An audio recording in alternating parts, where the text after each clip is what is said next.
சொல்ல போனா சொல்லுவேன், இது வேற மாதிரி போயிடும். கேரளா போயிடுச்சு, காஷ்மீர் போயிடுச்சு. இப்ப இந்த வந்துட்டு இருக்க மத ரீதியான அப்பட்டமான பொய்ய சொல்லிக்கிட்டு இந்த நாட்டை நாசம் பண்ணிட்டு இருக்காங்களே, அதெல்லாம் என்ன மயிருக்கு எப்படி வந்துச்சு? எப்படி வந்துச்சு? இதை என்ன தப்பு பண்ணா? என்ன பேச்சு பேசிட்டு இருக்கீங்க? நான் நியாயத்துக்கு குரல் கொடுக்கிறவன். நான் சாதாரண அடிப்படை மட்டும் தர லோக்கல் தான், அதைத்தான் அதை எதிர்க்கிறேன்.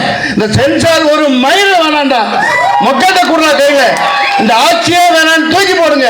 உண்மையானவர் வாங்க, 4 பத்திரிகை வாங்க, 4 சொசைட்டியில் அந்த ஒரு மத ரீதியான உண்மையான ஆன்மீகவாதி 2 பேர் உட்காருங்க, சினிமாக்காரர் 4 பேர் உட்காரு, ப்ரொடியூசர் 4 பேர் உட்காரு, லிரிக்ஸ் ரைட்டர், இப்படி ஒரு 20 பேர் டீம் வைங்க.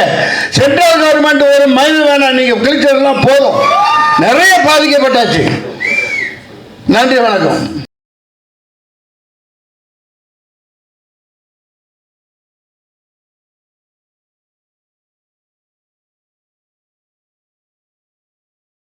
அவர் 2000 ரூபாய் ஒரு ரசிகர்களையும் டிக்கெட் வித்து வதைக்கிறாரு. படம் ரிலீஸ் ஆகலன்னா ப்ரொடியூசர்ஸ் ஆகுறாங்க. அவர் பேச மாட்டேங்கிறாரு. நீங்க எல்லாம் பேசி என்ன ஆக போகுது சார்?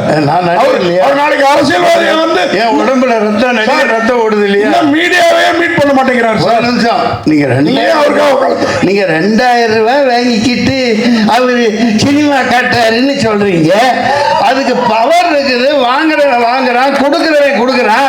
நீ அதே 9,000 ரூபாய் கொடுத்து ஒட்டு வாங்குறிய, ஒட்டு. அதுக்கு இங்க இருந்து கொடுக்குற அப்பா பாட்டம் காசு கொடுக்குற. 5000 ரூபாய் கொடுக்குறிய ஒட்டுக்கு, அப்பன் தாத்தா பாட்டம் காசு கொடுக்குற. இவன் உழைச்சு சம்பாதிக்கிறான், சம்பாதிச்சு போட்டோம். வாங்க வீட்டு